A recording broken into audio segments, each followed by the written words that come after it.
Hello बच्चों, मैं आपकी मैडम अर्चना राठौर। आज हम क्लास 5th का पार्ट 2 व्यवहार कुशलता पाठ पढ़ेंगे। एक साहित्य सभा में एक तरुण विद्यार्थी भाषण देने के लिए खड़ा हुआ, पर उसका भाषण जमा नहीं। वह घबरा गया। श्रोताओं ने तालियां पीटी। 10-5 वाक्य कहने के बाद ही उसे बैठ जाना पड़ा। मंच पर उसकी कुर्सी हमारी कुर्सी के पास ही थी, क्योंकि हमें भी उस सभा में बोलने का निमंत्रण था। अपना पसीना पोंछते हुए उसने मुझसे धीरे से कहा, इस कहानी में एक मंच पर एक विद्यार्थी भाषण देने जाता है। श्रोता मतलब सुनने वाला। उनको अगर ये भाषण पसंद नहीं आया तो उन्होंने तालियां बजानी शुरू कर दी। पास की कुर्सी में जो एक कहानी के लेखक हैं, वो उस विद्यार्थी के पास बैठे हुए थे। उस विद्यार्थी ने उन लेखक से कहा, यह मेरा भाषण देने का पहला ही मौका था।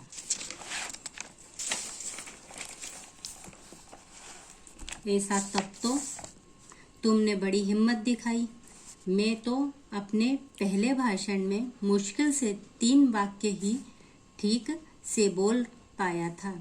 शुरू में तो ऐसा होता ही है, पर बाद में आदत होने से यह सब दूर हो जाता है। जो लेखक है उसने विद्यार्थी को सांत्वना दी। कहा कि अरे तुमने तो ज़्यादा वाक्य बोल लिए। जब मैंने शुरू करा था तो 3 वाक्य से ज़्यादा नहीं बोल पाया। जब ये चीज़ों का हम बार बार मेहनत और लगन से आगे बढ़ते हैं तो ये सब आदतें हमारी दूर हो जाती, घबराहट दूर हो जाती है। सच, वह उत्साह से बोल उठा। उसकी परेशानी कुछ कम हुई। अगर हम कोई काम में हम लोगों को कोई साथ नहीं देता तो हम घबरा जाते, पर कोई हमको तसल्ली देता है, सहानुभूति देता है, तो हम में हिम्मत वापस से आ जाती। इसी प्रकार उस लेखक के द्वारा इस विद्यार्थी के मन में भी उत्साह वापस लौट आया। बिल्कुल, मैंने कहा, जिन्होंने तालियां पीटी हैं उनमें से ऐसे कितने होंगे जो तुम्हारे जैसे यहाँ खड़े होकर इतने बड़े श्रोता समुदाय का सामना कर सकेंगे। ये उन लेखक ने उसको सांत्वना दी कि ये जो लोग बैठे हुए हैं, जिन्होंने तालियां बजाई हैं, उनमें से सुनने वाले जो लोग समूह वाले हैं, समुदाय मीन्स समूह, वो लोग कोई भी हिम्मत जुटा के यहाँ के खड़े होके नहीं बोल सकता था। ये सिर्फ हंसी उड़ाना जानते हैं। वह आश्वस्त हो गया। उसकी हिम्मत लौट आई और आगे चलकर वह काफी अच्छा वक्ता हो गया। 2-3 बार उसने मुझे धन्यवाद दिया और कहा कि यदि उस दिन आप मुझे प्रोत्साहन नहीं देते तो शायद मैं भाषण देना छोड़ देता। आश्वासन में क्या होता है? जिसे भरोसा दिलाया जाता। प्रोत्साहन में उत्साह। इस तरीके से उसने बोला, अगर आपने मुझे हिम्मत लौटाई है, वक्ता मीन्स बोलने वाला। तो फिर उसने वक्ता ने 2-4 बार उसको धन्यवाद दिया। कोई हमको हिम्मत जुटाता, हमारा साथ देता, तो हमको उसको धन्यवाद देना बनता है। जब लोग त्रस्त हो, पराजित हो या शोकग्रस्त हो, तभी उन्हें हमारी सहानुभूति, सहायता या प्रोत्साहन की जरूरत होती है। उस समय उनका आत्मविश्वास लड़खड़ा जाता है। उस समय उनकी खिल्ली उड़ाने का या उनकी परेशानी का मजा लूटने का मोह हमें रोकना चाहिए और उसे सहारा देना चाहिए। उनकी हिम्मत बढ़ानी चाहिए। जो ऐसा करते हैं वे उनके हृदय में हमेशा के लिए स्थान प्राप्त कर लेते हैं। अपनी लोकप्रियता की परिधि विस्तृत करते हैं।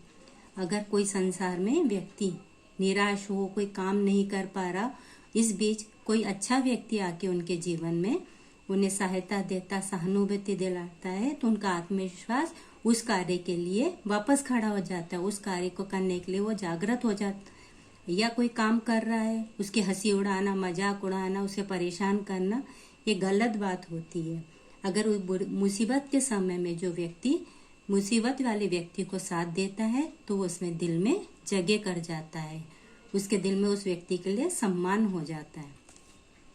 दूसरों के सुख दुख में सच्चे अंतःकरण से दिलचस्पी लेना अच्छे संस्कार का लक्षण तो है ही, साथ ही व्यवहार कुशलता भी है, जो लोगों का हमारी ओर आकर्षित करती है। हाँ, हम इसमें दिखावा, बनावटीपन और ऊपरी शिष्टाचार नहीं होना चाहिए। जो भावना सच्ची होती है, हृदय से निकलती है, वही हृदय को बांधे रहती है। अगर हम किसी के दिल से सुख दुख में खड़े हों, यही हमारे अच्छे संस्कार हैं। अगर हम किसी के पास जाते हैं, उसमें बनावटी पर नहीं होना चाहिए, सच्चे दिल से उसकी सहायता करना चाहिए। उसमें उस समय हमारे दिल में, हमारे हृदय में कोई लालच नहीं होना चाहिए। मानवता की दो मूल प्रवृत्तियां होती हैं।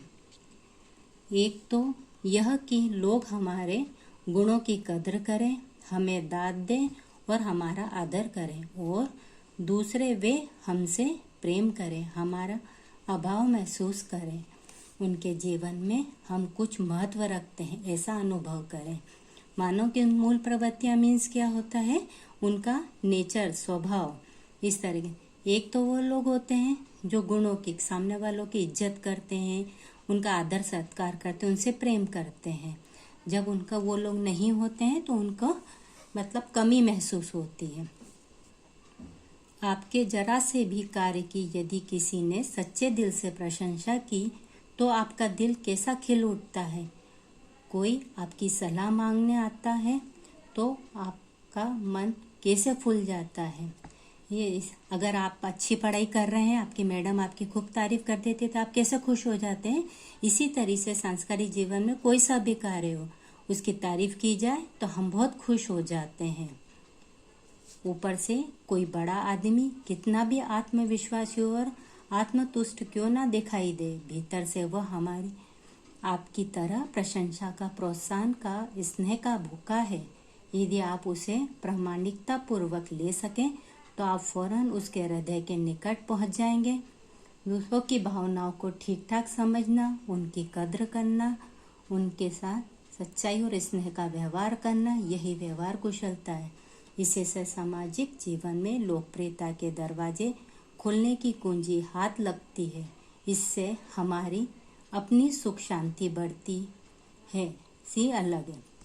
इसमें अगर आप दूसरों की भावनाओं को समझेंगे, उसको स्नेह देंगे, अच्छा व्यवहार करेंगे, यह हमारा एक व्यवहारिक कुशलता का गुण है। समाज में हम रह रहे हैं तो हमको सबकी सहायता भी करनी, प्रेम पूर्वक रहना है और दिल से उनकी सहायता करना है। अब हम किसी की सहायता करते हैं तो हमारे जीवन में अपने आप दिल में सुकून और शांति महसूस होती है। आज हमने पार्ट 2 ये कहानी पढ़ी, व्यवहार कुशलता। आप ध्यानपूर्वक पढ़ना और इसे समझना।